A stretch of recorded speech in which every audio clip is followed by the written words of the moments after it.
नमस्कार। दीपावली की शुभकामनाएँ। आज बहुत दिन बाद आपसे मुलाकात हो रही है यूट्यूब के माध्यम से।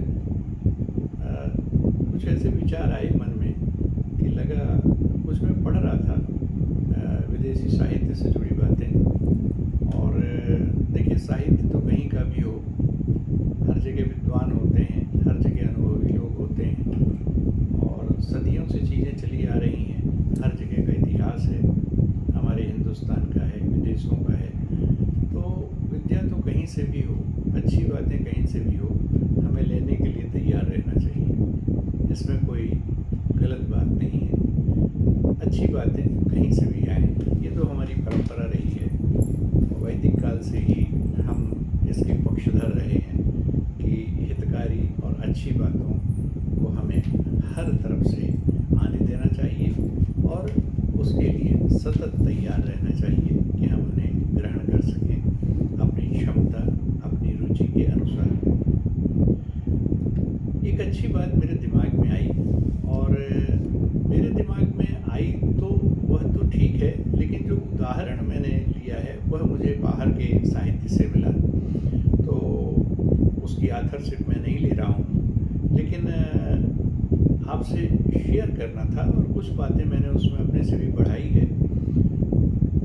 देखिए, क्या होता है कि यह जीवन, जिसे हम भवसागर बोलते हैं, जहाँ हमारा जन्म हुआ है और क्यों जन्म हुआ, कैसे जन्म हो गया और इसके पहले हम कहाँ थे और इस जन्म के, इस जीवन के उपरांत हम कहाँ जाएंगे, रहेंगे अथवा नहीं रहेंगे, सब कुछ बड़ा अनिश्चित सा है।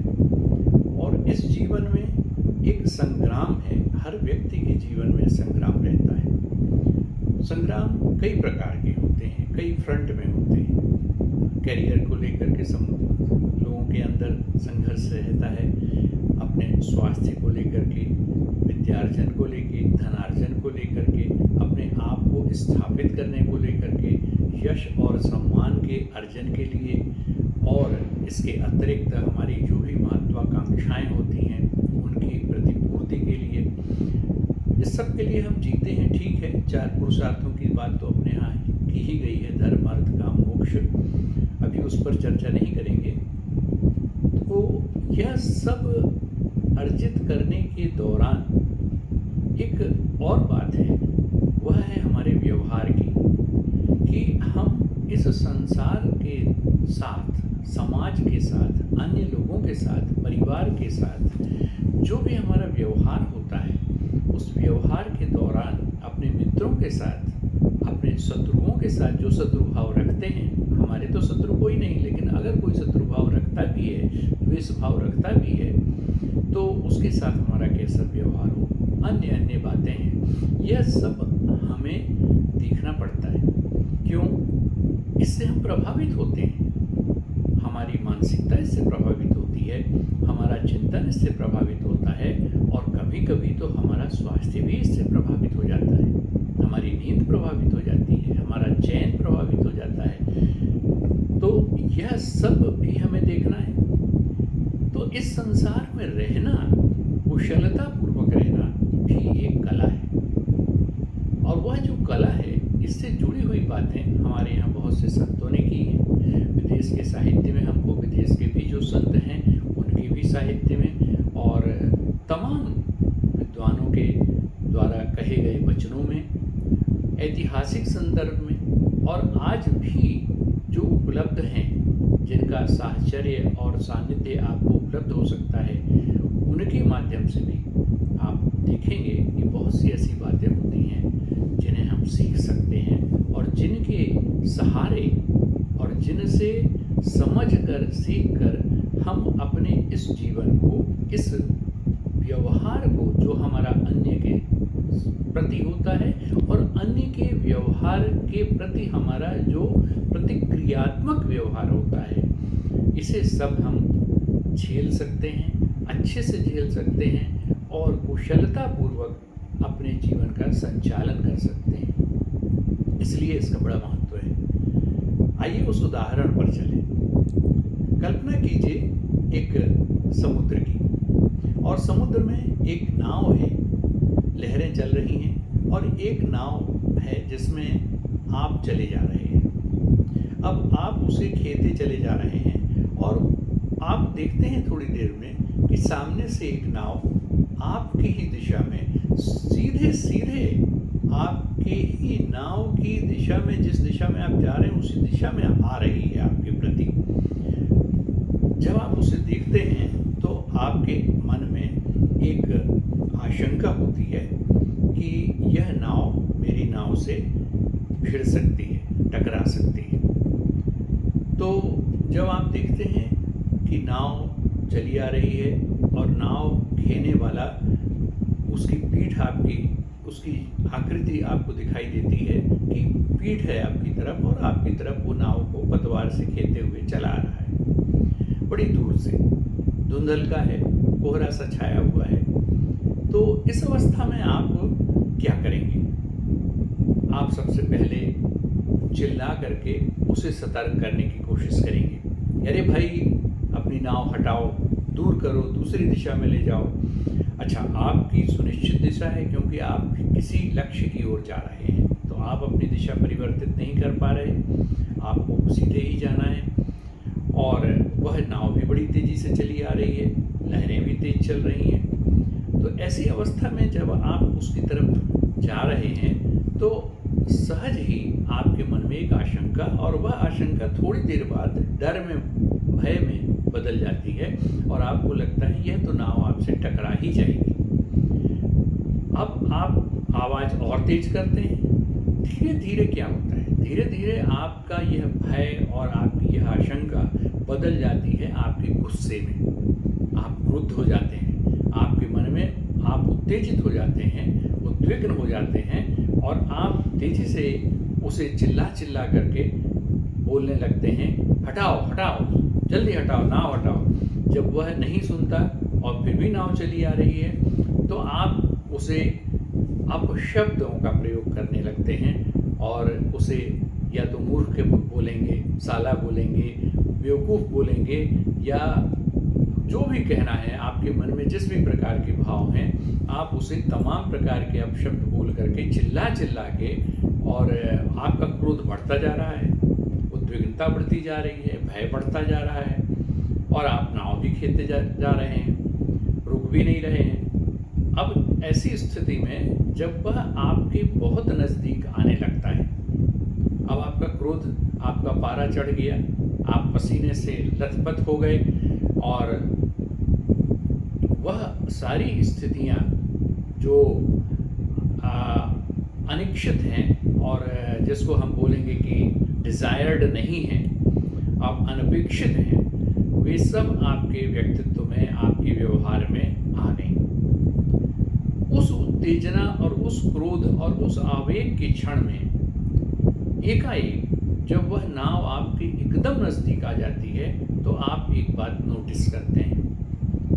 नोटिस आप ये करते हैं कि उस नाव को खेने वाला तो कोई है ही नहीं। वह तो पतवार भर हैं और नाव है और उसमें कोई खेवैया, उसका नाविक है ही नहीं, और वह नाव तेजी से लहरों के और हवा के जोर से आपकी तरफ उस दिशा में खींची चली आ रही है। अब देखिए, स्थितियां बदल गई।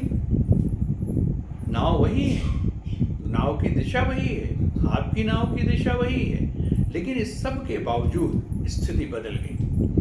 जो ही यह इस बदली हुई स्थिति को आप देखते हैं, त्यों ही आपका क्रोध छूमंतर हो जाता है, और वह क्रोध जिसके कारण आप विवेक शून्य हो गए थे और यह भी भूल गए थे कि मैं भी अपनी नाव मोड़ सकता हूँ या मैं भी अपनी नाव को घुमा सकता हूँ, आप सिर्फ इसी बात को लेकर के उत्तेजित थे कि यह मेरी बात सुन क्यों नहीं रहा, यह मेरे कहने को मान क्यों नहीं रहा, यह इतना दुष्ट और मूर्ख क्यों है कि सीधे मेरी तरफ चला आ रहा है, इसकी समझ में क्यों नहीं आ रहा।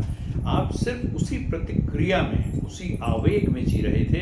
जो ही आपने यह नोटिस किया कि इसमें तो कोई नाविक है ही नहीं, तो स्थितियां तो सब वैसी ही रहीं, लेकिन आपका भाव, आपके मनोभाव, आपके संवेग सब कुछ बदल गए और आपका पारा ठंडा हो गया। आपका पारा ठंडा हुआ, आपका विवेक जो प्रसुप्त हो गया था उस क्रोध और आवेग के क्षण में, वह उदित हुआ। और अब आप अपने विवेक से, चूंकि अब उस नाव को जो नाविक विहीन है और उन पतवार को, उस लकड़ी की नाव को तो आप दोष देंगे नहीं, तो जाहिर है कि वह तो जड़ वस्तु है। तो आप क्या करेंगे, अब आप अपनी नाव को उससे बचाते हुए दूसरी दिशा में खेने का प्रयास करेंगे। यानी विवेक आपका जागृत हो गया और विवेक के द्वारा आप गाइडेड हैं अब, और अपनी नाव को अब आप प्रशांत भाव से, आपका गुस्सा चला गया, आपके मन के अब शब्द चले गए, सब कुछ शांत हो गया और अब आप अपना पसीना पोंछते हुए नाव को दूसरी दिशा में खेते हुए अपने को बचा करके ले जाएंगे आगे। यह है कला। अब यह जो स्थिति है, इस स्थिति, मैंने यह जब उदाहरण पढ़ा एक जगह कुछ ऐसा, तो मुझे समझ में आया कि इस संसार में जीने की यही तो कला होनी चाहिए। कि देखिए, स्थितियों को तो हम नहीं बदल सकते, लेकिन होता क्या है, हम आवेग में, क्रोध में, विवेक शून्यता की स्थिति में क्यों आ जाते हैं? क्यों ऐसी स्थितियां निर्मित होती हैं? ऐसी स्थितियां निर्मित इसलिए नहीं होती कि वे परिस्थितियां विपरीत हैं। परिस्थिति तो देखिए उस नाविक के सामने अभी भी विपरीत थी जब उसने सामने वाली नाव को नाविक विहीन के रूप में अपनी तरफ आते देखा। लेकिन उन बदली हुई परिस्थितियों में जो ही उसने यह नोटिस किया कि इसमें तो कोई ऐसा व्यक्ति है ही नहीं जिसे मैं गाली दे रहा था, जिसके प्रति मैं इतना ज़्यादा उत्तेजित हो गया था। तो जब हम यह समझ लेते हैं कि यह जो घटनाक्रम है इस जीवन में जो हम झेल रहे हैं, इसमें हम अन्य की उपस्थिति और अन्य के को लक्ष्य करके उत्तेजित होते हैं, परिस्थितियों के कारण उत्तेजित नहीं होते। हमारा जो संघर्ष है वह परिस्थिति को लेकर के उतना नहीं है, क्योंकि वह संघर्ष तो जो ही हमारा विवेक जागृत होगा तो हम उस संघर्ष से लड़ने की, कुशलता पूर्वक उससे त्राण पाने की युक्ति निकाल लेंगे। लेकिन वह युक्ति हम तब निकालेंगे जब हम विवेक शून्य नहीं होंगे, जब हम इस आवेग और उत्तेजना से मुक्त हो सकेंगे।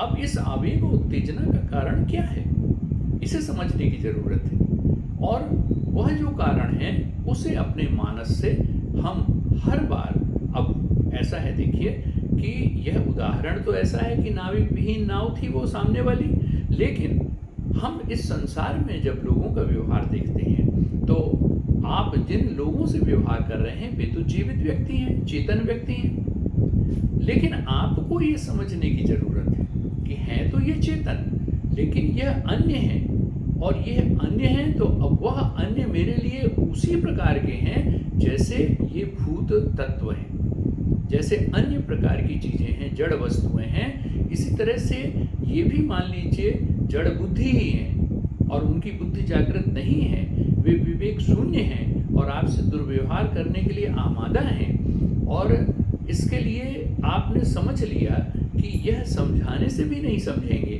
तो उनकी स्थिति और उस नाविक विहीन नाव की स्थिति लगभग बराबर है। तो आप ये मान के चलिए, जब आप यह देख लेते हैं कि सामने वाला व्यक्ति जड़ बुद्धि है, अथवा मेरी बात नहीं समझेगा, अथवा किसी अन्य पूर्वाग्रह से या किसी इस प्रकार के भावावेश से संचालित हो रहा है, तो इस प्रकार के विचार से संचालित होने वाले व्यक्ति को आप अपनी बात नहीं समझा सकते।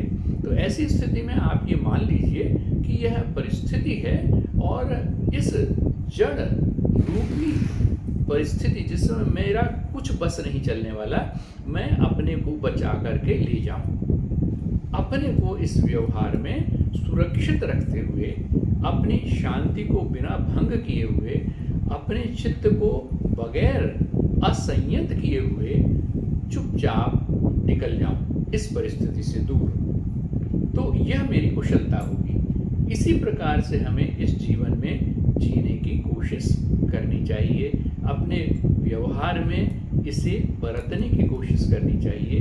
तो इससे यह हमारी जो कला है, यह हमें प्रशांत चित्त रखेगी और हमारे विवेक को सदा जागृत रहने का अवसर प्रदान करेगी।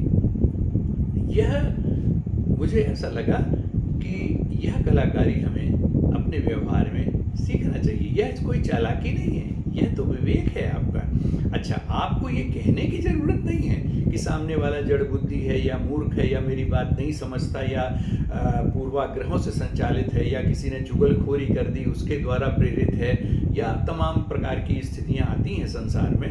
तो ये सब छोड़िए, इसे उसे समझाने की ज़रूरत नहीं है, क्योंकि आपने तो पहले ही मान लिया कि ये कुछ समझेगा नहीं। जब आपने उस नाव को नाविक विहीन स्वीकार कर लिया तो बात खत्म हो गई। अब उसके प्रति, अच्छा इससे बड़ा एक और लाभ होगा, उस व्यक्ति के प्रति जिसे आप अज्यूम कर रहे थे, सोच रहे थे कि इस सारी परिस्थिति का संचालक है, मेरे सामने चला आ रहा है मेरी नाव से भिड़ने के लिए, तो जब आपने यह जान लिया तो अब उसके प्रति आपके मन का द्वेष भी खत्म हो जाएगा। वह आपके लिए एक वस्तु हो जाएगा, वह व्यक्ति न रहकर वस्तु मात्र हो जाएगा। और उसके प्रति, वस्तुओं से तो हमारा द्वेष होता नहीं। क्या टेबल, कुर्सी, किताब, घड़ी, इनसे हमारा कोई द्वेष होता है? नहीं होता। तो इसी प्रकार द्वेष तो हमारा दूसरी से होता है जिसे हम समझते हैं कि यह चेतन है। तो जब हमने यह मान ही लिया कि यह भाई विवेकहीन है, तो अब आपका द्वेष भी समाप्त हो गया, बात खत्म। आप उसको विवेकहीन मन में सोचो भी मत, आप तो बस ये मानो कि यह परिस्थितियों के द्वारा अभिप्रेरित है और मुझे इन परिस्थितियों से निकलना है। यह भी उस परिस्थिति का एक हिस्सा है। वह व्यक्ति नहीं है, वह उस परिस्थिति का जो आपके विपरीत सन्नद्ध है अटैक करने के लिए, उस परिस्थिति का वह एक हिस्सा है, एक अंश है, एक अंग है। जब आप यह मान लोगे तो आप उसे परिस्थिति का हिस्सा मानने के कारण उस के प्रति किसी भी द्वेष भाव से ग्रस्त नहीं होंगे। तो द्वेष भी खत्म, क्रोध भी खत्म, आवेग भी खत्म और आप कुशलतापूर्वक परिस्थिति से निकल गए। यही तो चतुराई है, यही तो जीवन जीने की कला है। आज इतनी ही बात आपसे करूंगा और आशा है आगे फिर हम मिलेंगे अगले वीडियो में। धन्यवाद।